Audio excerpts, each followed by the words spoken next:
আমাদের এখানে একজন সাকিব খান আছে, তাও রিসেন্ট, পায়ে হলো 1 কাপ চা ফেরদৌস ভাই, যেই ছবি 3 দিনও চলে নাই। মামুন ভাইয়ের কাছে আমি বেশ কিছু টাকা পাবো। সেই শট সিলেট তো দূরে থাকে, কমলাপুরও না, সেই শট দেখা গেছে ইদ্রিস হায়দারের বাড়িতে বেডরুমে আমার সিন হচ্ছে। এখানেও আমি বলবো একটু বৈষম্যের ব্যাপার ছিল।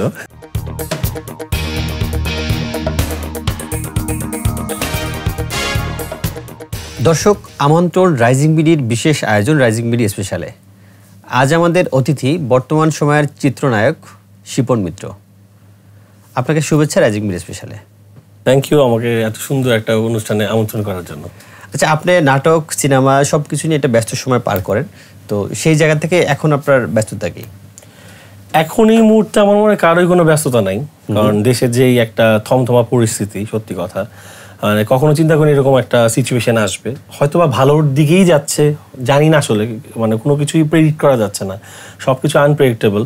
আর যেহেতু আমি এমন একটা জায়গায় কাজ করি, যতগুলো মাধ্যম বলেছেন সব কিন্তু মাধ্যমের গোড়া একটাই, মিডিয়া।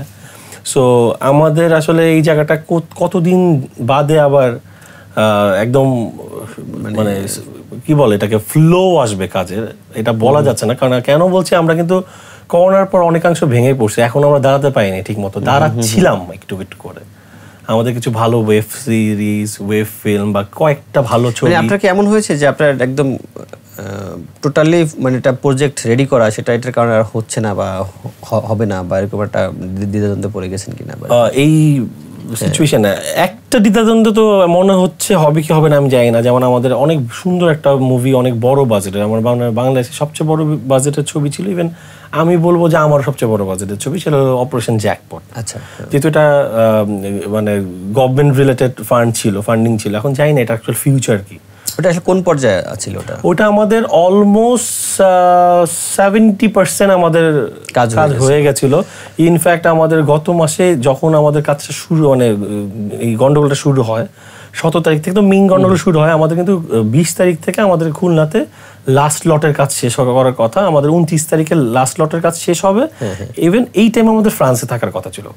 আচ্ছা আচ্ছা, তারপরে আমাদের জাস্ট র্যাপ আপ এই টাইমে আমাদের, আমি জানি যে আমাদের 10 তারিখের ভিতরে আমার অগাস্টের কাজ শেষ হয়ে যাবে, তারপর আমি নতুন প্রজেক্টে ঢুকবো। এটা ছিল কি মুক্তিযোদ্ধা মন্ত্রণালয়ের প্রজেক্ট? এটা মুক্তিযোদ্ধা মন্ত্রণালয়ের প্রজেক্ট, 23 কোটি টাকা বাজেট, অপারেশন জ্যাকপট। যদিও আমি বলবো, আমি জানি না আসলে এটা ফিউচার কি, যদিও মানে কোনো আমাদের যে গল্পটা একদমই মানে একদম ভিন্ন একটা, কোনো রাজনৈতিক প্রেক্ষাপট নিয়ে নয়। 8 জন নেভি কমান্ডার অ্যাকচুয়ালি বায়োগ্রাফি বলা যায়, এবং তখনকার একটা যেটা ছিল আর কি, অপারেশন জ্যাকপট যেটাকে বলে, অপারেশন জ্যাকপট হয়েছিল, ওইটার একটা গল্প। এখানে তো আপনারা একই সঙ্গে অনন্ত জলিল উনিও কাজ করেছেন আপনাদের সাথে। অনন্ত ভাই সহ আমরা 8 জন হিরো এখানে। আর সবচেয়ে মজার ব্যাপার, কেমন ছিল আপনাদের কাজের এক্সপেরিয়েন্স? কেমন ছিল? আমি বলবো অসম। কেন বলবো আমি জানি না, বাংলার ইতিহাসে এরকম ন্যাচারালি 8 জন হিরো স্বাভাবিক সম্প্রতি সময় হয়নি। তার মধ্যে আমরা একটু, আমাদের এর মধ্যে 4-5 জন আমরা খুবই ভালো বন্ধু। তার ছাড়াও আমাদের যারা সিনিয়র, যেমন ইমন ভাই, নীরব ভাই ছিলেন, তারাও খুব ফ্রেন্ডলি। আমরা আগের থেকে খুব আড্ডা হয়েছে। আমরা 7 জন খুব কনফিডেন্ট ছিলাম যে আমাদের টাইম ভালো কাটবে। কনফিউজ ছিলাম শুধুমাত্র সত্যি কথা অনন্ত ভাইকে নিয়ে, বাট মানে উনি পুরো আমাদের ভুলটাই, মানে ধারণা একদম পাল্টে দিয়েছে।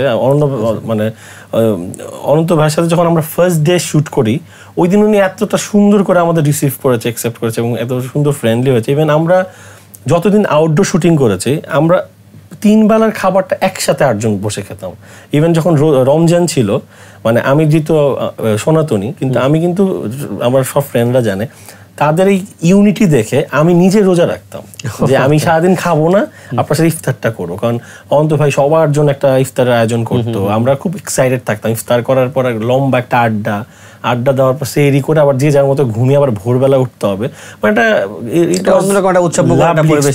Lovely experience. ইভেন ইনফ্যাক্ট আমাদের কিন্তু, আমরা একটা, যেহেতু এখন গ্যাঞ্জামের কারণে আমাদের একটু স্টপ আছে, আমরা কিন্তু প্রতি মাসে একবার করে একটা রিইউনিয়ন করতাম, আমরা ফ্যামিলি গেট টুগেদার করতাম। অন্ত ভাই এটা একটা আমাদের সহ আর কি, হ্যাঁ। ইভেন সবার, মানে যাদের ওয়াইফ আছে, আমি আমার মাকে নিয়ে যেতাম, জন মাকে নিয়ে যেত, আর সবাই সবার ওয়াইফকে নিয়ে যেত, বাচ্চা নিয়ে যেত, একটা ফ্যামিলি গ্যাদারিং হতো আমাদের। আশা করি এটা আবার ভেরি সুন আমরা আবার গেট টুগেদার করবো। মানে অপারেশন জ্যাকপটের ফিউচার কি আমি জানি না মুভির, বাট আমরা একটা ভালো ফ্যামিলি পেয়েছি, একটা ভালো বন্ডিং পেয়েছি। আচ্ছা, সামনে আপনার রিসেন্টলি কোনো কাজ শুরু হবে কিনা? আমার তো কাজ শুরু হওয়ার কথা ছিল এখনই। আমার একটা ওয়েব সিরিজ করার কথা ছিল দৈব, শোয়েব সাদিকের। আমাদের মানে অপারেশন জ্যাকপটের জন্য আমি কাউকে শিডিউল দিচ্ছিলাম না। এর পরপরই ব্যাক টু ব্যাক আমি দৈবতে ডেট দেওয়া ছিল। এখানে একটা ফিল্মের কথা চলছে যে নাম টামটা এখনো ফিক্স করিনি। একটা ফিল্মের দৈবটা যেহেতু ওয়েব সিরিজ, আমাদের 15-16 দিনের জার্নি। ওয়েব সিরিজ দৈব। ফিল্ম থেকে তো নাটকে যাওয়া নাকি? আমার ফিল্ম থেকে নাটকে যাওয়া। তো সেই জায়গা থেকে আসলে আপনার কাছে কি মনে হয়, দুই ঘরানা, ছোট পর্দা একটা বড় পর্দা, সেখানে কাজের এক্সপিরিয়েন্স আসলে কেমন? এক্সপিরিয়েন্সটা প্রথম দিকে আমি যখন ফিল্ম থেকে নাটকে আসছি একটু অ্যাডজাস্ট হতে আমার টাইম লেগেছে, বিকজ অফ এখানেও আমি বলবো একটু বৈষম্যের ব্যাপার ছিল। বিকজ অফ আমি যখন ফিল্মে যেত আমি দেখা যাচ্ছিল প্রতিদিন 2-3টার বেশি সিন করতাম না অনেক। আর আমি একটু বলবো আমি এই দিক দিয়ে লাকি, আমি যতগুলো কাজ করেছি ফিল্মে খুব কম, আমার সংখ্যা খুব কম, বাট প্রত্যেকটা মোটামুটি ভালো বাজারের কাজ করেছি। আর ভালো বাজারে হয় কি টানা হ্যাচটা ব্যাপারটা থাকে না। আমরা দেখা যেত একজন মানে আর্টিস্ট যে 3 থেকে 4টার বেশি সিন কখনোই করতাম না। কখনো এমন হচ্ছে একটা সিনই আমরা 3 দিন ধরে করেছি, আমার এই রেকর্ডও আছে। কিন্তু নাটকে যেহেতু একটা চ্যালেঞ্জ, যে 20 থেকে 21টা সিন 2 দিনের ভিতর শেষ করতে হবে, অনেকগুলো চেঞ্জেস, অনেকগুলো ডে, মানে অনেক প্রেশার হয়ে যায়। আসলে আমি বলবো নাটক যারা করেন, যে অভিনয় শিল্পীগুলা, তাদের হেডস অফ। মানে ওটুক সময়ের ভিতরে একটা ক্যারেক্টার ধরে কাজ করে স্ক্রিপ্টটাকে মাথায় রেখে, ইভেন আমি যেহেতু আমার প্রবলেম হয়নি কেন, আমি ফিল্মে কখনো প্রম্প নেইনি, যেহেতু আমার কলকাতায় একটা আমার গ্রুমিং ছিল। আমার কলকাতায় গ্রুমিং এর কারণে আমি কখনো প্রম্প করে আমি অ্যাক্টিং করি নাই। ওই জায়গাটা আমরা নিজে থেকে মুখস্থ করে আমি গল্পটা আগে শুনি, নিজে ওই একটু চেষ্টা করি ক্যারেক্টারটাকে ধারণ করে, তারপরে কাজটা করি। যেহেতু আমার নাটক ওই জায়গাতে কোনো প্রবলেম হয়নি। কিন্তু প্রবলেমটা হলো আমি দেখা গেছে একটা শর্ট দেওয়ার পরেও একটা অ্যাঙ্গেল চেঞ্জ করার জন্য আমি দেখা গেছে যে এক শিফট চলে যেত ফিল্মে। কিন্তু হুট করে একটা জায়গায় যে এই সিন করার সাথে সাথে বলতেছে সিন নাম্বার 1 থেকে চলে যাচ্ছে 10 নম্বরের ড্রেস পরেন, এইটা সিন রেডি করেন। ওই মানে ওই ব্যাপারটাতে না আমরা ইউজ টু ছিলাম না। আমার অ্যাকচুয়ালি টাইম লেগেছে 1-2 মাস 3 মাস সেট হতে টাইম লেগেছে। আর এখন সিন্ডিকেটেড দুনিয়া, এমনি সিন্ডিকেট ভেইজ হয়ে গেছে, আমি কোনো সিন্ডিকেটেই নাই। তারপরেও জানি না আমাকে ভালোবেসে। সিন্ডিকেটের কারণে কি আপনাদের কাজ কম হচ্ছে বিষয়টা এরকম, না ভালো কাজ হচ্ছে না? ভালো কাজ হচ্ছে, আমি বলবো না ভালো কাজ হচ্ছে না। নাটক ওয়েব সিরিজে তো অবশ্যই ভালো কাজ হচ্ছে। ফিল্মের আমি এখন বলবো আসলে সিন্ডিকেট না, এক ঘরোয়া হয়ে গেছে। এক ঘরনা, সিন্ডিকেট বলবো না আমি ফিল্মে, এক ঘরনার হয়ে গেছে। যে আমরা যেটুকু বলি অবশ্যই আমি নাটকে একটা সিন্ডিকেটের ব্যাপার চলে আসছে। যেমন আমি বলবো কিছু চ্যানেলই আছে, চ্যানেল ওয়াইজ সিন্ডিকেট। কিছু চ্যানেল বলবে যে এই আর্টিস্ট ছাড়া কাজ করবোই না, কিছু ডিরেক্টর আছে এই জোন ছাড়া কাজ করবো না, এই টিম ছাড়া কাজ করবো না। ওই জায়গার থেকে হয় কি দেখা যাচ্ছে যে আমাকে একটা ভালো কাজ মানুষ চাইছে। মানে আমার এমন অনেক হয়েছে যে আমার একটা ভালো স্ক্রিপ্ট এসছে, আমি জানি আমি কাজ করব, আমার রেমুনারেশন ডেট অল ফিক্স। পরবর্তীতে দেখা গেছে যে ডিরেক্টর আমারই বন্ধুর মতোই ডিরেক্টর, সে আমার হঠাৎ করে বললো চ্যানেল থেকে 11th আওয়ারে বললো তাদের একটা লিস্ট আছে, ওই লিস্ট ছাড়া নেওয়া যাবে না। আমি যা বলছি খুব স্ট্রেট বলছি। সো ওইখানে দেখা যাচ্ছে অনেক কাজই আমার হয়নি শেষ পর্যন্ত, শুধুমাত্র এই লিস্টের কারণে।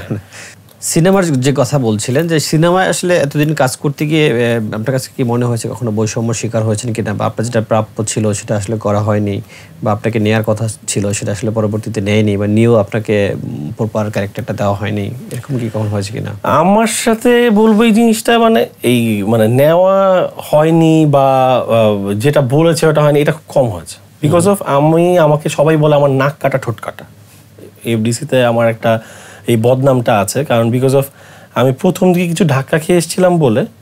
অবশ্যই আমার কিছু বাজে কিছু ভুল কাজের কারণেও আমি আজকে হয়তোবা সেইভাবে ফ্লোতে আমার ফিল্মের কাজগুলো নেই। আমার কিছু ভুল আছে, প্রথমে আমি আমার ভুলটা আমি আমার ঘাড়ে নিলাম।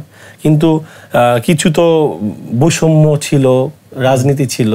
কিরকম সেগুলো দর্শকদের? যেমন আমি বলি যে আমি সত্যি কথা 2 হিরোর কাজ খুব কম করেছি। আমি 2-3টা কাজ করেছি, যেমন চল পালাই শাহরিয়াজ ভাইয়ের সাথে আমি একটা কাজ করেছি, আমাদের কোনো প্রবলেম হয় নাই, নো ডাউট আমার কোনো প্রবলেম হয় নাই। আমি একটা কাজ করেছি সাইমন ভাইয়ের সাথে মাতাল, ওইখানেও প্রবলেম হয় কারণ আমি আমার ক্যারেক্টারটা বুঝিয়ে নিয়েছিলাম যে আমার ক্যারেক্টারটা কি। কারণ আমি ওই গল্পতে যাই না যে এক নায়িকা নিয়ে 2জন মারামারি করবে। হ্যাঁ, একদম স্ট্রেইট কথা। যেহেতু আগে ক্যামেরার পিছনে কাজ করেছি, একটু গল্প নিয়ে পড়াশোনা করি, গল্পটা পড়ে বুঝি যে আমার কাজ করতো তার হিরোইন আলাদা, আমার হিরোইন আলাদা, দুইটা গল্প দুইটা প্যাটার্নে গেছে। হয়তো তার 5টা সিন বেশি ছিল, আমার 5টা সিন কম ছিল, কিন্তু আমার ক্যারেক্টার পড়ে যায়নি। সো এই দুইটার ক্ষেত্রে আরেকটা কাজ করেছি আমি। ওইখানে আমার যেমন একটা প্রবলেম হয়েছে সেটা হলো ঢাকা অ্যাটাক। ঢাকা অ্যাটাকে আমি যেমন দীপঙ্কর দার কাজ করেছি, অফকোর্স ঢাকা অ্যাটাকে আমি ছিলাম, আমি অনেক নিজেকে গ্রেটফুল মনে করি, একটা ভালো একটা ছবি। কিন্তু ওইখানে যেমন আমার সত্যি কথা বলবো টাকা পয়সা নিয়ে কখনো কোনো প্রবলেম হয় নাই, সব কিছু ভেরি স্মুথ ছিল, আমার রেমুনারেশন নিয়ে আমি খুব হ্যাপি ছিলাম। কিন্তু দীপন ভাই যখন আমাকে গল্পটা বলে যে তুমি একটা গেস্ট অতিথি শিল্পী হিসাবে স্পেশাল গেস্ট এপিয়ারেন্স করবে মালয়েশিয়াতে, এটা 20 থেকে 26 মিনিটের স্লট থাকবে।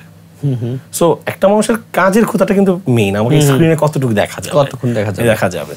আমি 13 দিন ওখানে ছিলাম। 13 দিনের ভিতর 7 দিন টানা শ্যুট হয়েছে। মাঝখানে যেহেতু মাহি আর শুভ ভাইয়ের গানের জন্য আমার 2-3 দিন, বইটা আমাকে বলেই নিয়েছিল 3-4 দিন হয়তো গানের জন্য তোমাকে আমরা রেস্ট দিব, এবং রেস্টটা আমি ঘুরেছি যেহেতু দেশের বাইরে। শ্যুট করেছি টানা 7 থেকে 8 দিন, একদম দিন রাত ভোরে কাজ করা হয়েছে, আমাদের ওভারনাইটও কাজ হয়েছে। কারণ যেই মানে ফ্লোতে কাজ হয়েছে ওখানে পুরো ইন্ডিয়া মানে চেন্নাইয়ের টিম, মালয়েশিয়ার টিম কাজ করেছে, ওখানকার হিরো হিরোইন আমার সাথে কো আর্টিস্ট ছিলেন। সো আমি যখন স্ক্রিনে দেখতে যাব, ইভেন আমাকে স্ক্রিনে মানে আমি রিলিজ হওয়ার আগে কিন্তু আমার ডাবিংটাও করেনি তারা, অন্য কাউকে দিয়ে করানো হয়েছিল। কেন আপনার ডাবিং?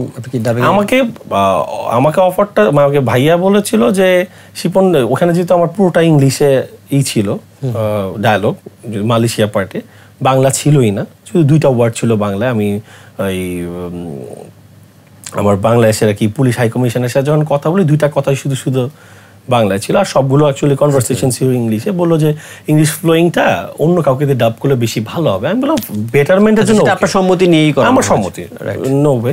কিন্তু বেসিক্যালি আমি স্ক্রিনে যে যখন আমি মুভিটা দেখলাম 26 মিনিট না হোক 20 মিনিট, হয়তো সবসময় অনেক সময় 20 মিনিটটা এডিটিংয়ে 15-14 মিনিট হয়ে যায়, কিন্তু আমি যা যা কাজ করছি ওগুলো তো পড়বে। কিন্তু দেখা গেছে আমি একটা চেসিং করেছিলাম, 38 তলা একটা হাইরাইজ বিল্ডিং, একটা চেসিং ছিল আমাদের ফাইটিং এর, ওইটা নেই, মানে অনেকগুলো সিনই ছিল না আমার। আপনার ক্যারেক্টার কমিয়ে দেওয়া বা ফেলে দেওয়া, এটা কি শুধু ডিরেক্টরের জন্য নাকি অনেক সময় দেখা গেছে একজন হিরো অনেক সময় স্ক্রিপ্টের ঘুরিয়ে ফেলার জন্য ভূমিকা রাখেন? এইটা আমি কাউকে মানে ডিরেক্ট বদনাম করতে পারবো না, কেন আমি বলবো ডিরেক্টরকে, বিকজ অফ ডিরেক্টর আমার সাথে কথা বলেছে, ডিরেক্টর আমাকে প্রমিস করেছে, আমি তার কথার উপরে পরবর্তী সময় তাকে জিজ্ঞেস করেন না যে ভাই আমার ক্যারেক্টারটা এত কম? আমি প্রয়োজন মনে করি না, ইভেন আমি জানি সেও আমাকে নিয়ে আর কখনো কাজ করবে না, আর আমিও তার সাথে কখনো কাজ করবো না। আচ্ছা, মানে আপনি জানেন যে আপনাকে নিয়ে সে আর কাজ করবে না, বিকজ অফ তার সেই মুখটাই নেই কাজ করার। আচ্ছা, এর পরবর্তী সময় যেটা হচ্ছে যে আপনি বলছিলেন যে টাকা পয়সার ব্যাপার, তো সেই জায়গা থেকে আপনি কি সব ডিরেক্টরের কাছ থেকে ফুলফিল টাকা পেয়েছেন, সব প্রোডাকশন থেকে পেয়েছেন কিনা? সত্যি বলতে এটা আমি এর আগে একটা ইন্টারভিউতে বলেছি, আজকে ভালো হচ্ছে আপনি কোশ্চেনটা করেছেন। আমি আসলে বেশিরভাগ জায়গা থেকেই টাকা পাইনি, এখনো টাকা পাই অনেকের কাছে, যাদের কাছে পেয়েছি খুবই ভালোভাবে পেয়েছি, খুব সম্মান নিশ্চয়ই পেয়েছি, আর যাদের কাছে পাইনি এখনো ঝুলছে। আমি আসলে অনেকের কাছে টাকা পাই, কিন্তু এটা কি আপনি তুলতে পারবেন কিনা, আপনার কাছে কি মনে হয়? তুলতে পারবো কিনা আমি মনে করবো যে আমার পুরো ফিল্ম ক্যারিয়ারটার মধ্যে আমার একটা ব্যাড লাক জড়িত। বেশিরভাগ ছবির টাকাও আমি এখনো পাই, কিন্তু আমি ডাবিং সব শেষ করে দিয়ে। কি বলেন যারা আপনার প্রোডাকশন হাউস থেকে টাকার কথা বলে, কি বলে টাকাটা দিচ্ছে না কেন?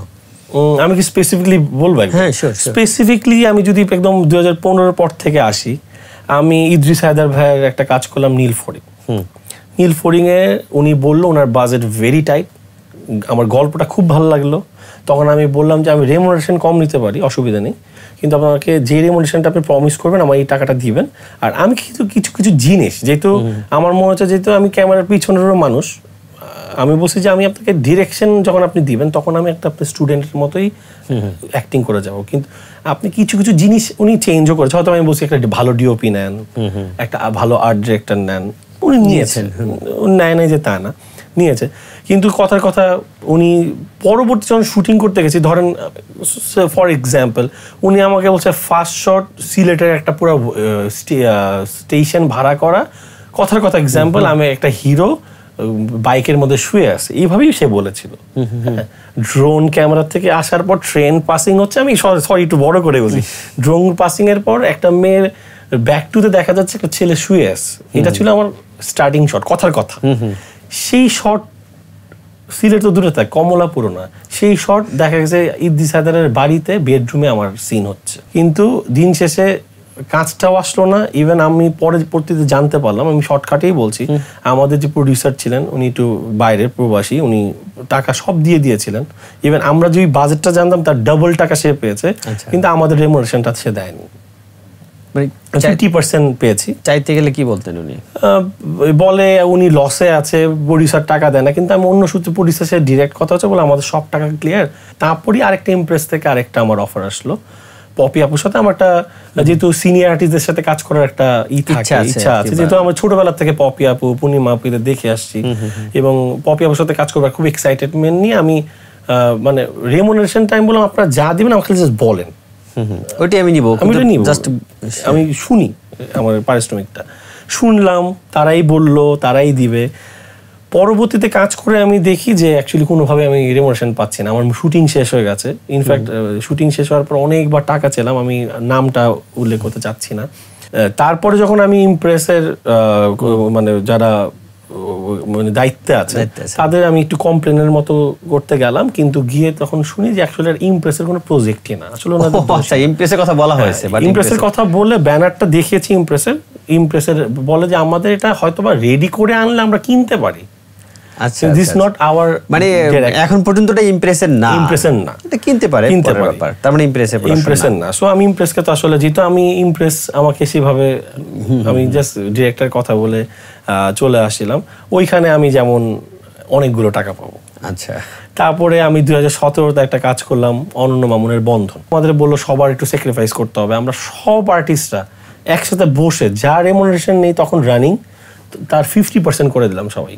আমরা শুটিং করতে গেলাম নেপালে শুটিং করতে, যে 19 দিনের শুটিং, 7 দিন 8 দিন পর শুটিং বন্ধ হয়ে গেল। তাদের ব্যক্তিগত প্রবলেম, তাদের লেনদেন, তাদের বলতে প্রোডিউসার ডিরেক্টরদের, নেপাল টিমের সাথে আমাদের প্রোডিউসার ডিরেক্টর টিমের সাথে ওদের লেনদেনের প্রবলেম ছিল, যার কারণে আমাদের শুটিং অফ করে দিল, ইভেন আমাদের মুভ করতে দিবে না। ওয়ান কাইন্ড অফ, এটা একটা মানে বিষয় হচ্ছে যে আপনারা তাদের টাকা পরিশোধ করতে পারেননি। এটা অ্যাকচুয়ালি টাকা পরিশোধ করতে হয়তো এরকম একটা ব্যাপার ছিল, লেনদেন প্রবলেম ছিল, ডেইলি বেসিস যদি মানে সোজা কথা ওদের যেভাবে পেমেন্ট করা উচিত ছিল পেমেন্টটা নেপালে। তখন কি করলো, আমরা ওখানে পুরো আর্টিস্টরা, আমাদের কোনো অসম্মান হয় নাই যেটা বলবো, কিন্তু আমরা একটা কাজ ছাড়া দেখা যাচ্ছে আমরা একটা হোটেলে খাচ্ছি যাচ্ছি ঘুরছি, কিন্তু একটা এরিয়ার বাইরেও যেতে দিচ্ছে না, বিকজ আমরা যদি চলে যাই মানে ওই ব্যাপারগুলো কিন্তু আমরা কখনো নিতে পারি না একজন আর্টিস্ট। আমরা হলো ভাই সত্যি কথা শান্তিপ্রিয় মানুষ, আমরা যাবো, কাজ করবো, হাসবো, খেলবো, চলে আসবো, পারিশ্রমিক নিয়ে চলে আসবো। ওইখান থেকে তারপরে আমরা এনিহাও, আমি আমার দুটা ফ্রেন্ডকে নিয়ে আমরা চলে আসছি বাংলাদেশে। চারদিকে যে বাকি অংশগুলো আমরা শেষ করলাম। শেষ করার পর টাকা চাইছি, কোনো খবর নেই মামুন ভাইয়ের। তারপরে আমাদের একদম রিকোয়েস্ট করবো হার্ডলি যে আপনারা জাস্ট ডাবিংটা করে দেন, ডাবিংটা করে দেওয়ার সাথে সাথে আপনাদের পেমেন্ট আমরা ক্লিয়ার করে দেবো। আমরা মানে একটা ভালো কাজ আসুক বললে আমরা ডাবিংটাও সবাই করে দিলাম। আমি বাকিদেরটা যাইনি, বাট ডাবিং শেষ, সেন্সরটা হয়ে আছে। রিলিজটা কেন দেয় নাই তাও যায় না, কিন্তু রিলিজ হোক না হোক এটা আমার অ্যাকচুয়ালি রিলিজ হলে আমার ক্যারিয়ারের জন্য একটা প্লাস হবে, কিন্তু আমি তো শ্রম দিয়েছি, পারিশ্রমিকটা আমি পাই নাই। সো আমি জানি না টাকা পাবো কিনা, যেহেতু বলছি সবার কথা, মামুন ভাইয়ের কথাও বলছি, মামুন ভাইয়ের কাছে আমি বেশ কিছু টাকা পাবো এবং এটা আমার মানে কন্ট্রাক্ট পেপারও আছে। আপনি আরো পাবেন অন্যান্য ডিরেক্টর, আমি আরো অনেকের কাছে টাকা পাবো। আমি যেমন মানে মামুন ভাইটার পর একজনের নাম বলবো, তারপরে আমি অন্যদের নাম বলবো না। যাদের নাম বলবো না তারাও যদি মনে করে যে আমার যেহেতু আমি শ্রম দিয়েছি, আমার পারিশ্রমিকটা তারা দেয়, তাহলে এটা মনে হয় তারাও একটু বেনিফিটেড হবে অন্য মানে পরকালে, আর আমি এই কালে একটু বেনিফিটেড হবো আর কি। দ্যাটস ইট, আর কিছুই না। আচ্ছা, হ্যাঁ বলেন। তারপর হলো এইটা হলো মামুন ভাইয়ের সাথে স্টোরি। আর তারপর বসন্ত বিকেল, রফিক শিকদারের, এটা তো রিলিজও হয়ে গেছে। বসন্ত বিকেলে যেমন আমি 50% 60% মতো টাকা প্রথমে খুব ভালো ফ্লোতে পেয়েছি। তারপর ডিরেক্টর প্রডিউসারের সাথে কি প্রবলেম হলো এটা তো আমার দেখার বিষয় না, আমার আর্টিস্ট। প্রডিউসারকে ফোন দিলে বলে ডিরেক্টরের কাছে যাও, ডিরেক্টরের ফোন দিলে বলে প্রডিউসারের কাছে যাও, এই সেই। পরে রফিক শিকদার নিজে আমার থেকে এই দায়িত্ব নিল যে ভাই আপনি কাজটা করেন, টাকার দায়ভার আমি নিচ্ছি, আমি রিমন থেকে যেইভাবে হোক তোমাকে আমি টাকা উঠায় দিব, ঠিক আছে। তারপর রিমন ভাইয়ের সাথে আমার একটা পর্যায়ে একটু আমার ফেসবুকের কনভারসেশনগুলো এখনো আছে, আমি ডাইরেক্ট একদম না পারতে না রফিক ইকদার আমাকে কোনো রিপ্লাই করছে, আমি ডাবিং করে দিচ্ছি, যেহেতু রিলিজ হয়ে গেছে, এভরিথিং ইজ ওকে। এই ছবি রিলিজ হওয়ার পর আমি সবাইকে ফোন দিচ্ছি, কেউ ফোন ধরে না, কিন্তু অনলাইনে সবাই থাকে। শিকদার ভাই ফোন ধরতে, ফোন ধরলে বলে ভাই পরিচয় যদি টাকা না দেয় আমি কিভাবে দিব, কিন্তু শিকদার ভাই দেওয়ার ইচ্ছা ছিল, এটা বলবো না ইচ্ছা ছিল না, আমাকে দেখাইছেও যে সে আমার টাকা ছাড়াও 19 লাখ টাকার মতো মানে পরিচয়ের কাছে পায়। আচ্ছা আচ্ছা, ঠিক আছে, আমি শিকদার ভাইয়ের আসলে দোষটাও দিচ্ছি না, কিন্তু উনি হয়তো টাকাটা পেলে আমাকে দিত, কিন্তু আবার চাইলে উনি, আমি যে এতটা খেটেছি, উনি চাইলে অনেকভাবে টাকা পেয়েছে, কারণ রাইস টাইস বিক্রি করেছিল, দিতে পারতো মানে যদি চাইতো পারতো, হ্যাঁ, দেয় নাই। রিমন ভাই আমি টেক্সট করে দিছিলাম যে ভাই আমি তো খাটছি, আপনি যদি মনে করেন আপনি একটা ভদ্রলোক, আপনি অনেক পয়সার মালিক, আপনার অনেক এমপ্লয়ি, আমি এভাবে লিখেছিলাম, আমার এখন আছে, আপনি আমার ছোট ভাই হিসাবে যদি মনে করেন আমার পারিশ্রমিকটা, আমার তো ঘাম শুকায় অলরেডি, মানে হয়ে গেছে, আপনি আমার পারিশ্রমিকটা ঘাম শুকানোর আগে দিতে হয়, বাট আমার ঘাম অনেক আগে শুকায় গেছে, আপনি আমার পারিশ্রমিকটা পারলে দিয়ে দিন, খুব অল্প টাকা আপনার জন্য, আমার কাছে অনেক বড়। ঠিক আছে, তখন আমাকে থ্রেট দিয়েছিল আমি তোমার দেখে নিব। আচ্ছা আচ্ছা। আর এছাড়া আমি আর অন্যদের নাম বলতে চাই না, এরকম আরো 5-7 জন আছেন যাদের কাছে আমি আসলে এখনো টাকা পাই। যাদের নাম বললেন, আসলে কি আপনি কি এখন এই টাকা তোলার জন্য কোনো পদক্ষেপ নিয়েছেন কিনা, বা কি পদক্ষেপ? তো আমি যে 20 একবার নিয়েছিলাম, আর এইবার আমি মনে করি যে আসলে এটা পারিশ্রমিক চাচ্ছি, আমি তো কারো ধারও চাচ্ছি না, ভিক্ষাও চাচ্ছি না। সো আমি আমার পারিশ্রমিকটা পেলে আমার জন্য উপকার হবে। এখন দেশের একটা ক্লান্তি সময়ে সবারই এখন কিন্তু একটা, যেহেতু আমরা এদিক ওদিক করে টাকা কামাই নেই, আমরা সবসময় অনেস্ট টাকা দিয়েই চলি, সো আমরা ওই পারিশ্রমিকটা পেলে অনেক বেশি ভালো থাকবো, খুশি থাকবো। সো আমি চেষ্টা করব খুব রিসেন্ট, যদি আমাদের যেহেতু প্রেসিডেন্ট সেক্রেটারি আমাদের শিল্পী সমিতিতে বসছে না আপাতত, যদি সে বসে, আমি আসলে অফিসিয়ালি ডিক্লেয়ার করলাম আমি তাদের কাছে আবার যাব। না, এটা তো আপনি আপনার নিজের সংগঠনের কথা বলতেন, যেহেতু আপনি আজ শিল্পী, আর যাদের কাছে টাকা পাবেন তারা তো আপনার সংগঠনের কেউ না, তারা তো হচ্ছে পরিচালক সমিতির, তাই তো? তো পরিচালক সমিতিতে কোনো কমপ্লেন দিবেন কিনা? আমি অনন্য মামুন কি পরিচালক সমিতির মেম্বার কিনা আমি শিওর না, কারণ তার সদস্যপদ অনেকবারই চলে গিয়েছে, এখন উনি রানিং মেম্বার কিনা আমি জানি না, তার মাসেল পাওয়ার আছে মনে হয় হয়তো বা। আচ্ছা, না তো কিভাবে এত মানুষের না, কিন্তু আপনার এই জায়গাটা আপনি কমপ্লেন করবেন আপনার ইচ্ছা। আমি আমার জায়গা থেকে কমপ্লেন না, আমি আমার অ্যাকচুয়ালি প্রাপ্য যেটা পাবো এটার জন্য আমি আমার সিনিয়রদের কাছে, যেটা হচ্ছে এখন যেটা চলতেছে যে মানুষ বৈষম্য নিয়ে সোচ্চার হয়েছেন, ছাত্ররা সোচ্চার হয়েছেন, বা বিভিন্ন সেক্টর দেখতেছি এটা নিয়ে সোচ্চার হচ্ছে, তো সেই জায়গা থেকে আপনি এজ এ শিল্পী হিসেবে আপনি এই বৈষম্য নিয়ে কি আসলে ভয়েস আরো রাইজ করবেন কিনা, বা আরো যারা এইরকম বৈষম্যের শিকার হয়েছেন বা বিভিন্ন আনফেয়ার হয়েছে, তাদের সাথে আনফেয়ার করা হয়েছে, টাকা পয়সা দেওয়া হয়নি, তাদেরকে আপনি এটার সাথে এনগেজ করবেন কিনা, বা এরকম কোনো চিন্তা ভাবনা? আমি ভাইয়া সত্যি কথা, এটা তো এই জাস্ট 10-15 দিন ধরে আপনার এই বৈষম্য নিয়ে কথা বলতে হচ্ছে। আমি তো কোনো ভয় করি না, কেন? কারণ আমি ভয়ের কিছু করি না, আমি না চুরি করি না ডাকাতি করি, কাজটাও আমার অনেস্টের জায়গা থেকে করি, ভালোবেসে করি, আমার ভয়ের কিছু নাই। ঠিক আছে, এখন আমি কিন্তু অনেকবার, আমি যতবার আমাদের এই ট্রাম চেঞ্জ, মানে প্রত্যেকটা শিল্পী সমিতির চেঞ্জ হচ্ছে, আমি যেহেতু চাইলেও ডিরেক্ট আমি পরিচালক সমিতিতে যেতে পারি না, যেতে পারি আমি সন্তান হিসাবে যেতেই পারি। আপনি মানে প্রোটোকলে যেতে চাচ্ছেন?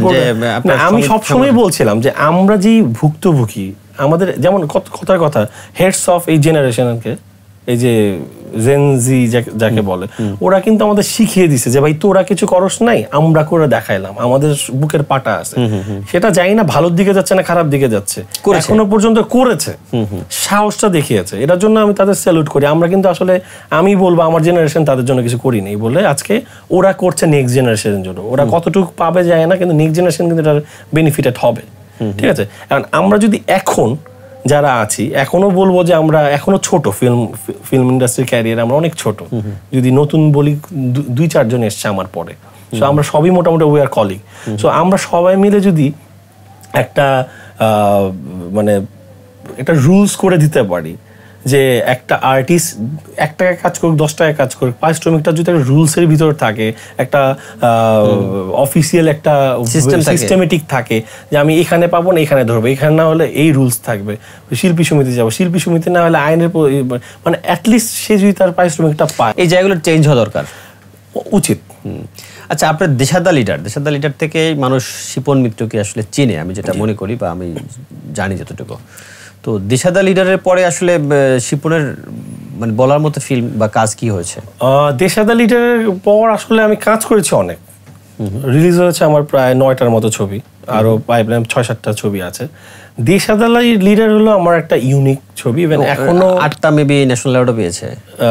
6টা পাওয়ার কথা ছিল, ওইটাও যেমন এক রাতে চেঞ্জ হয়ে 4টা পেয়েছে। ওইখানে কিন্তু নবাগত হিসাবে আমার একটা নমিনেশন হওয়ার কথা ছিল। আমি নামটা হিস্ট্রি যদি ঘাটেন পাবেন, কিন্তু ওইটা পায় হলো 1 কাপ চা ফেরদৌস ভাই, যেই ছবি 3 দিনও চলে নাই। সরি, আমি আজকে নামগুলো বলছি। মানে আপনাকে দেওয়া হয়নি, সেটা আপনাকে মানে আনফেয়ার করা হয়েছে। আনফেয়ার করা হয়েছে, ঠিক আছে। আমি ওইটা নিয়ে আমার কোনো ইয়ে না। আমি প্রথমে এসেই এত বড় চাচ্ছিলামও না। আমার কোনো সবকিছু হয়েছে বিষয়টা নিয়ে। আমার কথা যে আমি যদি প্রাপ্য হয়ে থাকি দেওয়া উচিত ছিল, এই আর কি। যে ওই বললাম না, পুরা ইন্ডাস্ট্রিয়াল লিয়াজু ভিত্তিক ইন্ডাস্ট্রি হয়ে আগের থেকেই চলছে, এখনো চলছে, হয়তো বা সামনেও চলবে, আসলে চেঞ্জ হবে না। কিন্তু দেশাদা লিডারের পর আমার ইউটার্নটা খুব ভালো মুভি ছিল, ভালো বাজেটের মুভি ছিল, ভালো গল্পের মুভি ছিল। ইভেন আমার মনে হয় তখন যদি প্রমোশনটা ভালো মতো হতো, হলগুলো ভালো মতো দিত, ওইটাও আমার ব্যাড লাক। আফটার দেন আমার হলো বসন্ত বিকেল। আমি এখনো আক্ষেপ, আমি টাকা পাইনি, বাট বসন্ত বিকেল আমার জন্য একটা ইউনিক ছবি। আমি এখনো কাউকে মানে বড় গলায় বলতে পারবো এই ছবিটা দেখো আমার। না, শিপন মিত্র তো ক্যারিয়ার প্রায় 10 বছর, প্রায় 10 বছরের ক্যারিয়ার। তো সেই জায়গা থেকে আর কত বছর গেলে শিপন মিত্রকে আমরা বলতে পারবো যে না, আমাদের শাকিব খানের পরে একজন হিরো আসছে শিপন মিত্র? এই জায়গাটা আসলে এইটা আসলে ভাই মানে বা হচ্ছে না কেন বলে মনে করেন? এইটা এক হচ্ছে না, আমার হয়তো কিছু দোষ আছে। লাক তো একটা বড় ব্যাপার। আমি বলবো স্পেশালি ফিল্মে লাক একটা ফ্যাক্ট। অনেক ভালো ভালো আর্টিস্ট আছেন এখনো, বা ঝরে পড়ে গেছে, এসেও চলে গেছে, আমাদের চেয়ে অনেক ভালো ক্যাপাবিলিটি আছে হয়তো বা সাকিব ভাইও কিন্তু আজকে সাকিব খান মানে একদিনে হয়নি, একদিনে হয় অনেক কাট করে। ওনার 25 বছর কিছুদিন আগে সেলিব্রেশন করেছে। এবং আমি বলবো আমরা সাকিব খানকেও যেদিন থেকে চিনি, এখনকার যারা জেনারেশন এরা কিন্তু 3 থেকে 4 বছর চেনে। এই জাস্ট আপনি শিকারি টিকারিও তখনও চিনত না সাকিব খান। এই জাস্ট প্রিয়তমা বা 1-2টা ফিল্ম দিয়ে আমাদের হয়তো ভাই যে নিউ জেনারেশন বা ভালো কিছু মানে নিউ জেনারেশনকে টাচ করছে এই রিসেন্টলি কিছু সিনেমা। সো এখান থেকে আমাদের শিখার আছে। আমার জার্নি মাত্র 10 বছরের। আমি শুনেছি যে সাকিব খানকে নাকি 13-14 বছর যখন তার ক্যারিয়ার, তখন তাকে কেউ পাত্তাও দিত না এফডিসি মানুষ জন্য। আমি যেটা এটা যদি শিক্ষা হয়ে থাকে, বাট হ্যাঁ আগেরকার ফ্লো, ইন্ডাস্ট্রির ফ্লো আর এখনকার ফ্লো একদম না। এখানে আরেকটা বিষয় আছে, যেটা হচ্ছে সাকিব খানরা যখন কাজ করেছেন তারা কিন্তু কন্টিনিউয়াসলি কাজ করে গেছেন। সেটা ভালো কাজ যে সব হয়েছে তা না, মন্দ কাজ হয়েছে, ভালো কাজ হয়েছে, কাজ করে গেছেন। কিন্তু এখনকার সময় যারা হিরো আছেন, কেউ তার জায়গাটা ধরে রাখতে পারছে না। দেখা গেছে আপনিও কিন্তু আপনার ফিল্ম ক্যারিয়ারে ভালো একটা ফিল্ম দিয়েছেন, তার পরবর্তী সময় কিন্তু আর ওইরকম হয়ে ওঠে নাই। এখানে আমি বলবো কি, মানুষ না মানে বাঙালিরা, আমরা বাংলাদেশিরা মানে একদম গরম তেলে, এটা কি একটা ওয়ার্ড আছে না, মানে কি একটা ওয়ার্ড আছে, অল্প তেলে মানে মচমচা ভাজা খেতে চায়, এরকম মনে একটা ওয়ার্ড আছে, আমার মনে কথাটা হয়নি। বিকজ অফ এখানে না কেউ রিস্কে যেতে চায় না। আমাদের নিয়ে, আমাকে দিয়ে না হোক, আমার মতো যারাই আছে, রিস্ক নেক না। আমাদের যখনই বড় একটা বাজেট চিন্তা করবে, বড় একটা গল্প চিন্তা করবে, তখন সাকিব ভাই চলে যাচ্ছে, ঠিক আছে। একদম যখন দেখবে যে আর পাচ্ছে না, কিন্তু ছবিটা করতে হবে, তখন আমরা অপশন আসছি। অপশন রাখলে তো হবে না। ফিল্মে আসার পিছনে গল্প কিছু, প্রথম ফিল্মের অফার আসে, সেটা হলো ওয়াজেদ আলী সুমনের একটা কাজ আসে, ওইটা আমি ইগনোর করেছিলাম, করি নাই। তারপরে আমাকে একদিন ফোন দিল সৈকত নাসের। তখন আমি সৈকত নাসেরকে চিনি না। সৈকত নাসের আমার ফোন করে বললো, ভাই আপনার সাথে একটু বসতে চাচ্ছিলাম একটা ফিল্ম নিয়ে, আমরা একটু গল্প নিয়ে বসবো। আমি আবার তখন সত্যি কথা ভাবছিলাম যে হয়তো বা উনি মালয়েশিয়ার থেকে ফিল্ম অ্যান্ড মিডিয়ার উপর কোর্স করে আসছে, ওনার মনে একটা প্রোডাকশন হাউস রিলেটেড হেল্প লাগে। আমি হিরো হিসাবে তো চিন্তাই করিনি। তারপরে আপনার সৈকত নাসের ভাই সাথে আমরা বাবু ভাইয়ের স্ক্রিপ্ট রাইটার আব্দুল্লাহ ভাইয়ের বাসায় আমি ফার্স্ট টাইম বলছি। বাবু ভাইয়েরও ফার্স্ট টাইম চিনি, আমি আগে চিনতাম না, কারণ ফিল্মটা আমি আসলে একটু বাংলাদেশের ফিল্মটা কমই দেখতাম, সত্যি কথা। তারপরে গল্প শুনলাম, গল্প শোনার পর আমার মাথায় কিন্তু ওইটাই যে আমি কোনো প্রোডাকশন রিলেটেড হেল্প করবো। শোনার পর সৈকত ভাই, বাবু ভাই পুরো গল্পটা বললো বাবু ভাইয়ের বাসায়। তারপরে আমি বলতেছিলাম যে এরকম গল্প কেন আমাদের ভাগ্যে আসে না, এরকম তো আমরাই কাজ করতে পারতাম, মানে একটু চেঞ্জেস। ভাই দেশা তো আপনি, দেশা তো আপনি। আমি তখন আসলেই একটু অপ্রস্তুত ছিলাম। বলে ভাই আমি তো দেশা আপনারে সিলেক্ট করে রাখছি, আপনি দেশা ক্যারি করেন। আমি ভাই আমি কেমনে পারবো, তাই অ্যাক্টিং করি না, একটা মিউজিক ভিডিও করছি, তাও লিপ টিপ নাই এই সে। তখন বলে যে আমরা টাইম দিব আপনাকে, আমরা আপনাকে গুছাই নিব। তখন আমি জানতাম না আসলে জ্যাজ মাল্টিমিডিয়া কি, বা এটা জ্যাজ মাল্টিমিডিয়া এগুলো কিছুই জানতাম না। তারপরে আমাকে সৈকত ভাইয়ের সাথে বেশ কয়েকদিন আমরা বসলাম গল্প নিয়ে। তখন আমি জানি না কোন ব্যানারের কাজ হবে, ঠিক আছে। তারপর সৈকত ভাই বলে চলেন আমরা আপনাকে প্রডিউসারের সাথে করি। তখন আমি আব্দুল আজিজকে, জ্যাজ মাল্টিমিডিয়াকে, মাহিকে, বা আমার হিরোইন মাহি যে তাও জানতাম না আমি। তারপরে আমাকে একদিন ডাকলো জ্যাজ মাল্টিমিডিয়ার অফিসে, যে দেখি জ্যাজ মাল্টিমিডিয়া। তখন নাম তো শুনেছি, ভালোবাসার রঙের একটা বিলবোর্ড সবাই দেখেছে, মানে ওই জায়গাতে মুভি দেখিনি কিন্তু জানি যে তারা ভালো কাজ করছে। তারপরে যে দেখলাম যে জ্যাজ মাল্টিমিডিয়া, মানে এমন শর্ট করে দিচ্ছি, জ্যাজ মাল্টিমিডিয়ার মতো ব্যানার, তখনকার টপ হিরোইন মাহিয়া মাহি, আর আমার ছোটবেলার থেকে পছন্দের একজন আর্টিস্ট তারেক এনাম স্যার। আচ্ছা। এবং তারেক এনাম স্যারের সাথে দেখে মানে আমার সবকিছু মিলে মনে হচ্ছে যে সামথিং উইল বি গুড। তারপরে 2টা কাজ করেছি, ইউটার্ন আর বিগ ব্রাদার। বাট ইউটার্নটা আমার মনের মতো ছিল, বাট বিগ ব্রাদারটা অ্যাকচুয়ালি জোর করেই করতে হচ্ছে, আসলে করেছিলাম। তারপর আমার মনে হচ্ছে যে আমার যেভাবে ফ্লো হওয়া দরকার ছিল, বা ওখানে আমার যেমন নিয়তিটা আমার করার কথা ছিল, পুলিশগিরি একটা ছবি হওয়ার কথা ছিল নুসরাত ফারিয়ার সাথে, সব নিউজ ঘোষণা হয়েছিল। তারপর তানজিন তিশার সাথে নিয়তি করার কথা ছিল, এগুলো হয়নি কেন?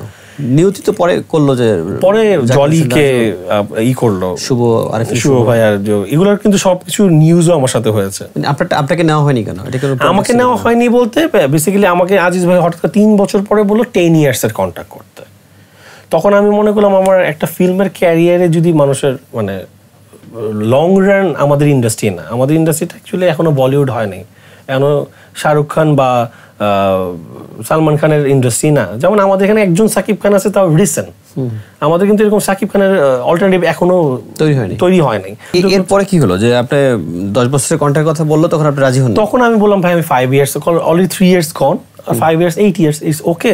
তারপর 5 বছর পর যদি দেখি আমার ক্যারিয়ারটা স্মুথ অ্যান্ড ক্লিয়ার, দেন আমি আবার রান করব। তখন ভাই একদম যেহেতু একরোখা বলো, তুমি যদি 10 ইয়ার্স হয় তাহলে তুমি করো, আর না হলে স্টপ। আর আমি একটু আছি, যেহেতু পুরান ঢাকার ছেলে, একটু আমারও একটু ইথিক্স নিয়ে চলে, আমি বললাম নো, 5 ইয়ার্স মিনস 5 ইয়ার্স। তখন আমরা প্রায় এটা 3 মাসের মতো ঝুলেছিল ব্যাপারটা। ভাইয়া বললো যে তোমার জন্য ওপেন অপশন, তুমি যেদিন সাইন করো ওদিন এরপর থেকে তোমার আমি ইউকেতে বা ইউকের প্রজেক্ট হোক বা কলকাতাতে হোক তোমার পাঠাই দিব, তোমার কাজ শুরু করো। 3 মাস উনি অপেক্ষা করছে, আমি অপেক্ষা করছি, তার মধ্যে উনিও অপশন খুঁজছিল। ইভেন আজকেই এই কথাটা প্রথম বলছি, বলা উচিত না, রওশন যেদিন সাইন করবে, সাইন করার 10 মিনিট আগে আমাকে আজিজ ভাই ফোন দিয়েছে যে আমার ঘরে আমি একটা ছেলে বসায় রাখছি, হ্যাঁ তুই যদি বলিস আয়, তাহলে ওকে আমি ট্রেনিংয়ে পাঠাবো, ওরা হয়তো আমি রেডি করব, আর প্রজেক্টগুলো তোকে দিয়ে করাবো। আর তুই যদি মনে করিস করবি না, তাহলে আমি আজকেই সাইন করব, তোর প্রজেক্টগুলো ও করবে, আর কালকে আমি ওর ইন্ডিয়ায় পাঠাবো। আচ্ছা আচ্ছা, ঠিক আছে। তখন আমি আসলে ভাইয়ারে বললাম, ভাইয়া অ্যাকচুয়ালি আমি কারো লাখে লাথি মারতে চাই না, আমার মনে হয় ওটার জন্য পারফেক্ট বলে। এখন আমি 11th আওয়ার একজন মানুষের স্বপ্ন আমি নষ্ট করবো না, সো লেটস ডু ইট। এর পরবর্তীতে যাদের সাথে আর কোনো কাজ হয়নি, আর কাজ করিনি। তার মানে কি বিষয়টা এরকম দাঁড়ালো যে জাজ দিয়ে আপনার আসলে ফিল্ম ইন্ডাস্ট্রিতে অভিষেক, সেই জাজের কারণেই আবার কি আপনার কাজের হ্যাম্পার হয়েছে কিনা? না না, জ্যাজের কারণে আমি এটা বলবো না, সত্যি কথা আমি জ্যাজের কারণে বলবো না। আজকে এখনো আমি এখানে যে বসে আছি, আমি 2টা কথা বলছি। একমাত্র জ্যাজ যদি আমাকে দেশাদি লিডারে না করাইতো, শিপন মিত্র নামটা হাইলাইটেড হতো না, আজকে আপনারাও আমাকে ডাকতেন না, আমি আজকে 2টা কথা বলার সুযোগ পেতাম না। অসংখ্য ধন্যবাদ রাইজিং বিডি স্পেশালে অনেকক্ষণ সময় দেওয়ার জন্য। রাইজিং বিডি দর্শকদের জন্য আপনার কি বার্তা থাকবে? আমি রাইজিং বিডি দর্শকদের একটা কথাই বলবো যে প্রথমে রাইজিং বিডির সাথে থাকুন, রাইজিং বিডিকে ভালোবাসুন। আমরা we are all our family, not আমি, নট আপনি, আমরা রাইজিং বিডি সবার ফ্যামিলি। এবং রাইজিং বিডি চেষ্টা করে সবসময় ভালো নিউজ দেওয়ার। রাইজিং বিডির সাথে থাকুন। আর আশা করছি খুব দ্রুত দেশের পরিস্থিতি ভালো হবে, আমাদের ফিল্ম বা মিডিয়ার সব কিছু আবার একদম সচ্ছল হবে। যখন হবে আমাদের ভালোবেসে আমাদের কাজগুলো দেখুন, নিজেরা ভালোবাসুন নিজের শিল্পীকে, সত্তাকে, নিজেদের দেশের ফিল্মকে, আর সবসময় ভালো ভালো কাজ করুন। আর দেখলেন তো যে আসলে লোভ করে লাভ নেই। চলেন না ভালো থাকি সবাই একসাথে। দর্শক, আজকের মতো বিদায় নিচ্ছি। আবারও দেখা হবে অন্য কোনো তারকার সঙ্গে। ততক্ষণে ভালো থাকুন, সুস্থ থাকুন। আল্লাহ হাফেজ।